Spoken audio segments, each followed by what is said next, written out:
Hello everyone, I'm Dr. Preeti, an endodontist, and welcome to my channel Dr. Mom. आज जो मैं video लेके आई हूँ ये बहुत ही इम्पॉर्टेंट है क्योंकि आज मैं बताने वाली हूँ कि ओरल हाइजीन कैसे रिलेटेड है कोरोना से और क्या इम्पॉर्टेंस है एक अच्छी ओरल हाइजीन की ड्यूरिंग दिस सिचुएशन ऑफ कोविड-19। आज अपनी इस वीडियो में मैं आपको बताने वाली हूँ कि अगर पुअर ओरल हाइजीन है तो वो कैसे आपके इम्यून सिस्टम को वीक करती है, सिस्टमिक इन्फेक्शन करती है और साथ में अगर ऐसे में कोरोना का एक्सपोजर हो जाए तो कैसे वो उसके रिस्क फैक्टर्स को और ज़्यादा बढ़ा देगी, सेकेंडरी इन्फेक्शन होने के चांसेस और ज़्यादा कैसे बढ़ जाते हैं अगर आपकी ओरल हाइजीन अच्छी नहीं है। ये सारी चीज़ें मैं बताऊंगी, साथ में वो सारे प्रिवेंटिव मेजर्स बताऊंगी जो आपको लेने हैं, जो चीज़ें आपको फॉलो करनी है जिससे आपकी एक अच्छी ओरल हाइजीन तो होगी, साथ में आपका इम्यून सिस्टम भी अच्छा होगा और कोरोना की वजह से या कोविड-19 सिचुएशन में जो रिस्क फैक्टर्स हैं या जो सुपर इन्फेक्शन होने के चांसेस हैं वो कैसे कम हो सकते हैं, कैसे आप और हेल्दी रह सकते हैं, ये सारी चीज़ें आज अपनी इस वीडियो में मैं आपको बताने वाली हूँ। ओके, सबसे पहली चीज़ जो हम डिस्कस करेंगे वो है हमारी oral health and overall health. अगर हमें अपनी ओवरऑल हेल्थ को पर्टिकुलरली कोविड-19 सिचुएशन में प्रोटेक्ट करना है, अच्छा रखना है, तो बहुत ज़रूरी है कि एक गुड ओरल हाइजीन को हम मेंटेन करें क्योंकि जैसे हमें पता है हमारा जो माउथ है it is portal to our body. तो हमारे अगर मुंह में इन्फेक्शन है, बैक्टीरियल इन्फेक्शन है, तो वो कहीं ना कहीं हमारे बॉडी में सिस्टमिक इन्फेक्शन भी करवा देते हैं जिससे रिस्क फैक्टर्स और ज़्यादा बढ़ जाते हैं। फॉर एग्ज़ाम्पल अगर आपको गम्स की प्रॉब्लम है, ब्लीडिंग गम्स हैं, आपके मसूड़ों से खून आता है, पेरियोडोंटाइटिस सिचुएशन को कहते हैं जिसमें गम्स में सूजन होती है, स्वेलिंग होती है, उसमें से पस आ रही होती है, खून आ रहा होता है, तो ऐसे सिचुएशन में जो बैक्टीरिया इन्वॉल्व होते हैं गम्स में, क्योंकि ये जो प्रॉब्लम होती है इसमें कुछ बैक्टीरिया इन्वॉल्व होते हैं, तो ये जो बैक्टीरिया होते हैं वो हमारे सेकेंडरी इन्फेक्शंस कराते हैं और हार्ट प्रॉब्लम क्रिएट करते हैं। और इन पे बहुत सारी स्टडीज़ हैं जो ये कहती हैं कि जो हमारे गम्स की प्रॉब्लम्स में या मुंह की प्रॉब्लम्स में बैक्टीरिया इन्वॉल्व होते हैं वो हमारे हार्ट की प्रॉब्लम फ्यूचर में करवा सकते हैं। तो अगर आपको ये प्रॉब्लम है, ऑलरेडी ऐसा बैक्टीरियल इन्फेक्शन है और ऐसे में अगर आपका कोरोना एक्सपोजर होता है तो रिस्क फैक्टर और ज़्यादा बढ़ जाते हैं, सुपर इन्फेक्शन होने की और ज़्यादा चांसेस हो जाते हैं।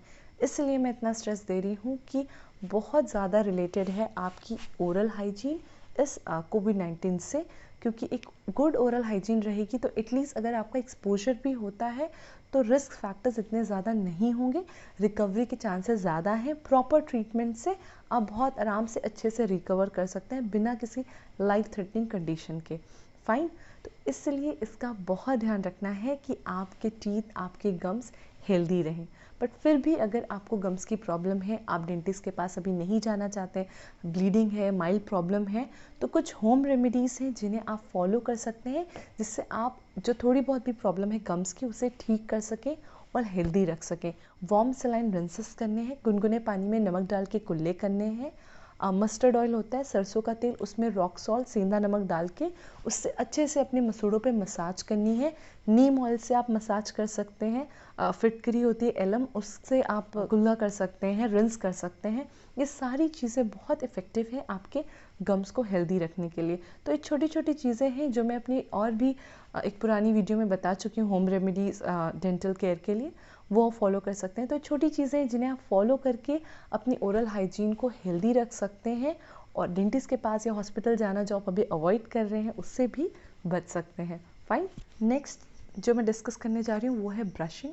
यस, ब्रशिंग सबसे बेसिक स्टेप है और सबसे इम्पॉर्टेंट स्टेप है हमारी ओरल हाइजीन में। फाइन, तो ब्रशिंग की प्रॉपर क्या टेक्निक होनी चाहिए उस पर मैंने भी लास्ट वीडियो की है जिसमें मैंने डेमो करके दिखाया है क्या प्रॉपर टेक्निक है ब्रशिंग की, वो फॉलो कर सकते हैं। उसके बाद आपको 2 टाइम ब्रश करना है, मॉर्निंग एंड इवनिंग। इवनिंग मतलब सोने से पहले, नाइट में, ये बहुत इंपॉर्टेंट है नाइट ब्रशिंग, तो इसे बिल्कुल भी स्किप नहीं करना है, ये नाइट ब्रशिंग ज़रूर करनी है। सेकेंड इम्पॉर्टेंट थिंग कि आपको ब्रश शेयर नहीं करना है। यस, अभी भी ऐसे लोग हैं जो अपने ब्रश शेयर करते हैं, तो प्लीज़ अभी ऐसी सिचुएशन में बिल्कुल भी अपने ब्रश शेयर मत करिए। और हाँ, जो लोग अपने ब्रश को कवर करके रखते हैं, मेक श्योर कि अगर आपका ब्रश वेट है यानी कि गीला है तब आपको उसको कवर करके नहीं रखना है, क्योंकि ऐसे में बैक्टीरियल ग्रोथ होने के चांसेस और ज़्यादा बढ़ जाते हैं। फाइन, तो अगर वो पूरा ड्राई है तभी आप उसे कवर करिए, अदरवाइज़ मत करिए, वरना उस पर बैक्टीरियल ग्रोथ और ज़्यादा होगी, ये ध्यान देना है।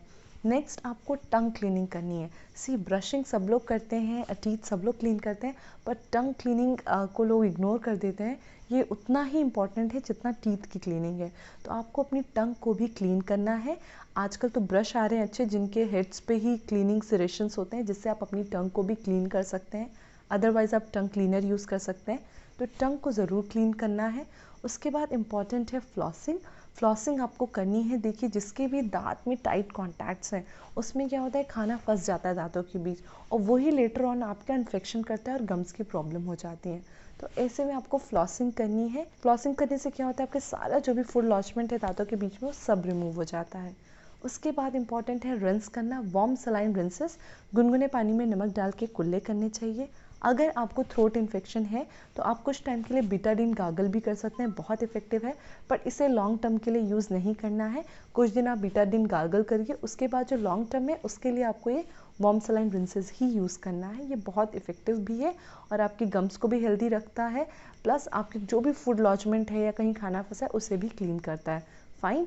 उसके बाद इम्पॉर्टेंट है कि अगर आप कोई जो लोग डेंचर वेयर करते हैं या डेंचर पहनते हैं, वो मेक श्योर करें कि रोज़ उसे नाइट में उतार के सोप सोल्यूशन में डालें, प्रॉपरली क्लीन करें, क्योंकि उसकी वजह से आपके गम्स या माउथ का कोई प्रॉब्लम या इन्फेक्शन नहीं होना चाहिए। तो अपने डेंचर्स को अच्छे से क्लीन करिए।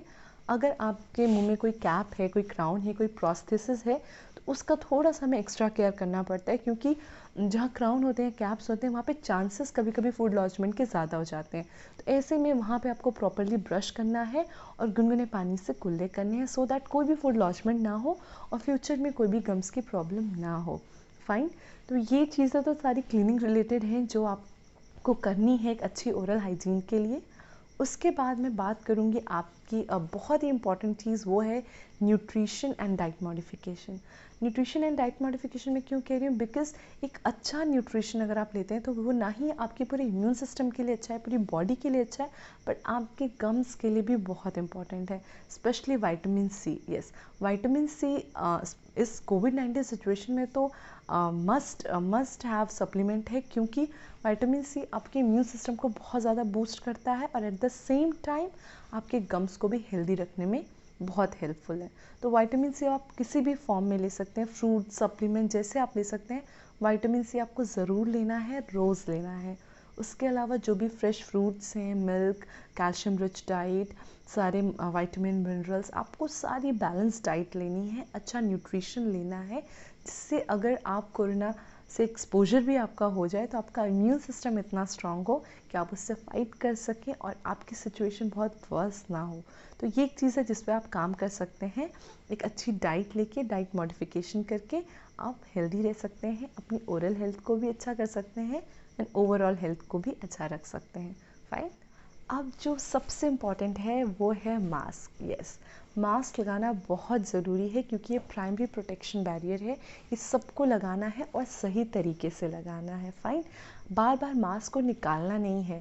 अगर आप निकाल भी रहे हैं या उसके आउटर सरफेस को टच कर रहे हैं तो मेक श्योर आप अपने हाथ को सैनिटाइज करिए जब भी आप अपने मास्क को निकाल रहे हैं या दोबारा पहन रहे हैं। फाइन।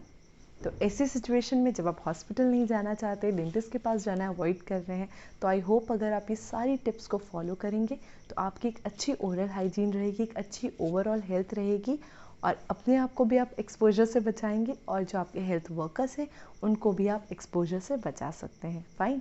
पर अब इम्पॉर्टेंट एक और चीज़ है, वो ये कि कब आपको डेंटिस्ट विजिट करनी है, कब आपको डेंटिस्ट के पास जाना है। यस, अगर कोई इमरजेंसी है तो आपको डेंटिस्ट के पास जाना है, कंसल्ट करना है। अगर आपके दांत में बहुत ज़्यादा दर्द है, ब्लीडिंग है, फ्रैक्चर हो गया, दांत टूट गया है, बहुत स्वेलिंग है, तो ऐसी सारी कंडीशन में आपको अपने डेंटिस्ट को कंसल्ट करना है और ट्रीटमेंट लेना है, अदरवाइज सिचुएशन और वर्स हो सकती है। तो ऐसे टाइम पे, ऐसी इमरजेंसी में आप बिल्कुल ट्रीटमेंट के लिए जाएंगे। अदरवाइज आप अपनी सारी टिप्स जो मैंने बताई उसको फॉलो करके एक अच्छी ओरल हाइजीन मेंटेन करिए, घर में रहिए, सेफ रहिए, और इस पैंडमिक सिचुएशन में अपने आप को सेफ रखिए। फाइन। सो आई होप ये वीडियो आपको अच्छी लगी होगी। अगर हेल्पफुल लगे तो और भी लोगों से शेयर करिए। अगर मेरे चैनल को अभी तक सब्सक्राइब नहीं किया है तो सब्सक्राइब करिए, बेल आइकन हिट करिए, सो दैट मेरी सारी न्यू वीडियो सबसे पहले आप तक पहुँचे। आप मुझे इंस्टाग्राम पे भी फॉलो कर सकते हैं। Till that time, stay safe, stay at home and keep smiling. Bye bye.